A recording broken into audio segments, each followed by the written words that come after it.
एक लंबे समय पहले रत्नापुर नामक एक सुंदर सा गांव था। उस गांव में सुरेश और ललिता नामक पति पत्नी एक बड़े घर में रहते थे। सुरेश बहुत ही अमीर और नेक इंसान था, लेकिन उसकी बीवी बहुत लालची थी। वो सुरेश को हमेशा खेती करने के लिए कहती थी। इसी कारण वो हर साल खेती करता था।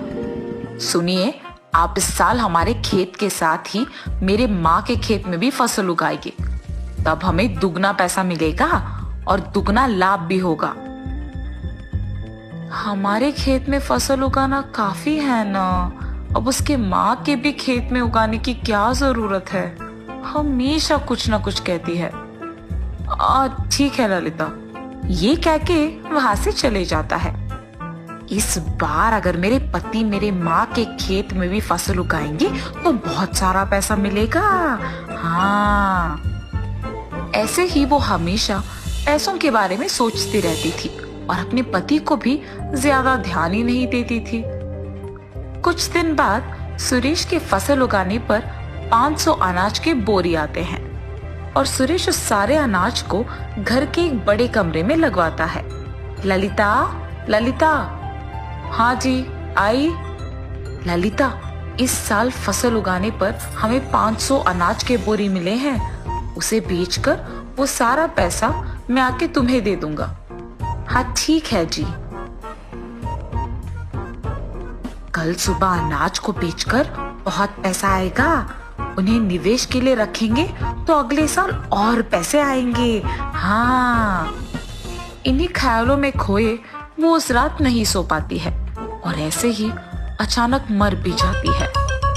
उसकी बीवी का यूं ऐसे अचानक मर जाना सुरेश सह नहीं पाता है और बहुत दुखी हो जाता है।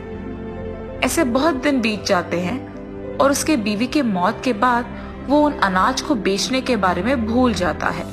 ललिता लालची होने के कारण मरने के बाद भी भूत बन के अनाज रखे हुए उस कमरे की ओर जाती है।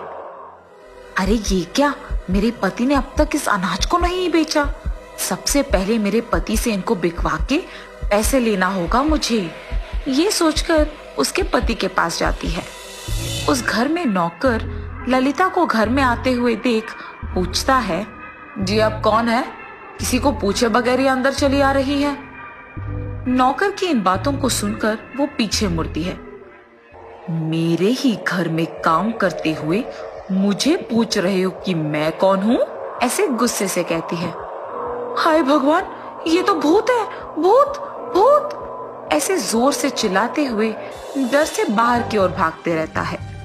हाँ, ये पागल हो गया है। मुझे देख भूत कह रहा है और डर से भाग भी गया।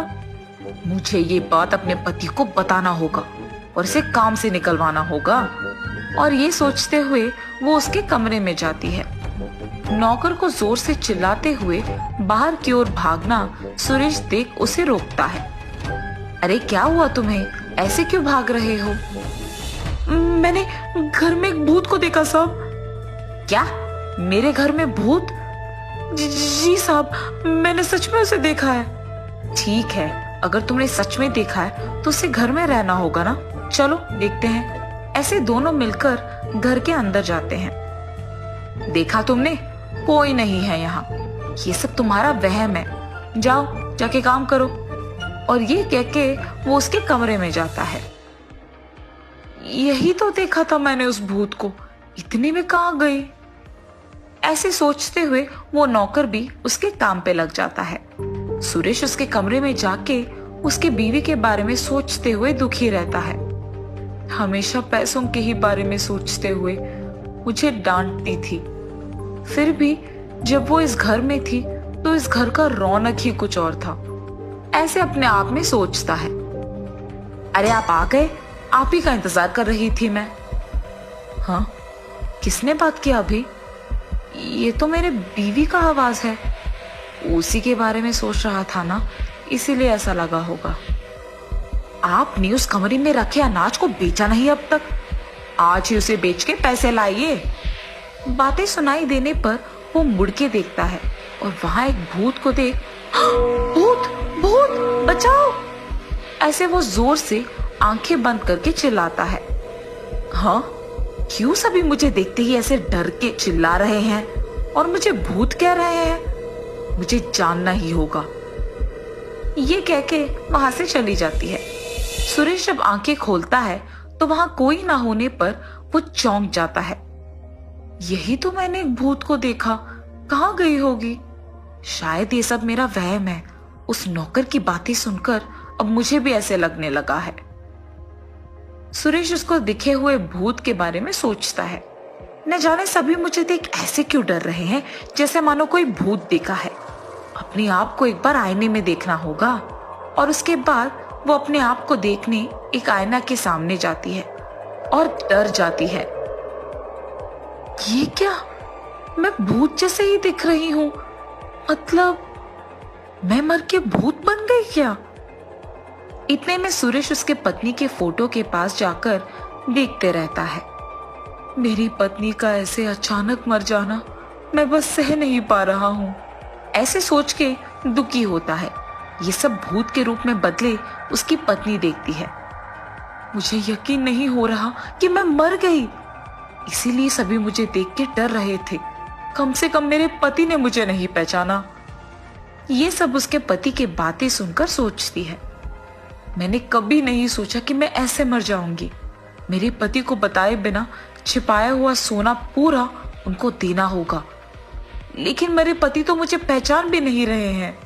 ऐसे सोच में पड़ जाती है। हाँ, मैंने जो गहने बनवाए हैं उनको पहन के उनके पास जाऊंगी, तब वो मुझे जरूर पहचानेंगे, क्योंकि उन गहनों के बारे में सिर्फ हम दोनों को ही पता है और किसी को नहीं पता। और उसके सोच के अनुसार ही वो उन गहनों को पहन के उसके पति के पास जाती है। सुरेश को वो डरावना भूत वापस दिखने पर वो दंग रह जाता है। भूत, भूत, मुझे बचाओ, ऐसे जोर से चिल्लाता है और वहां से भागने की कोशिश करता है। रुकिए, डरिए मत, मैं हूं आपकी पत्नी ललिता।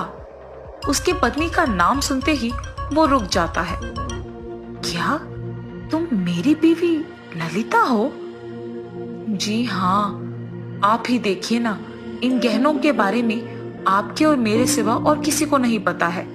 इनको मैंने इसीलिए पहना ताकि आप मुझे पहचान पाए। हाँ, इन गहनों के बारे में तो सिर्फ हम दोनों को ही पता है। ऐसे उसकी पत्नी को देख दुखी होता है।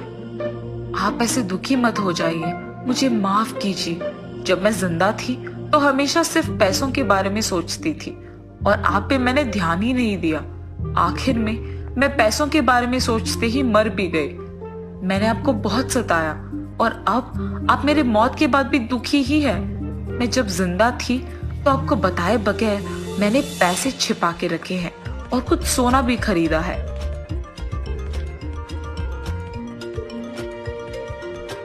ये कहते हुए उसके पति को वो सब दे देती है। जब जिंदा थी तो जो था उससे मैं कभी संतुष्ट नहीं थी और मेरे लालच से आपको मैंने बहुत दुख पहुंचाया और ये सब जो मैंने छिपाया वो मेरे कोई काम नहीं आया। इसीलिए कम से कम आप इससे आपका मनपसंद चीज खरीदिए और खुश रहिए। ये कह के वो भूत वहां से गायब हो जाती है। तब से सुरेश उसके धन से गरीब और चहीदे लोगों का मदद करते हुए खुशी से उसका जीवन बिताता है।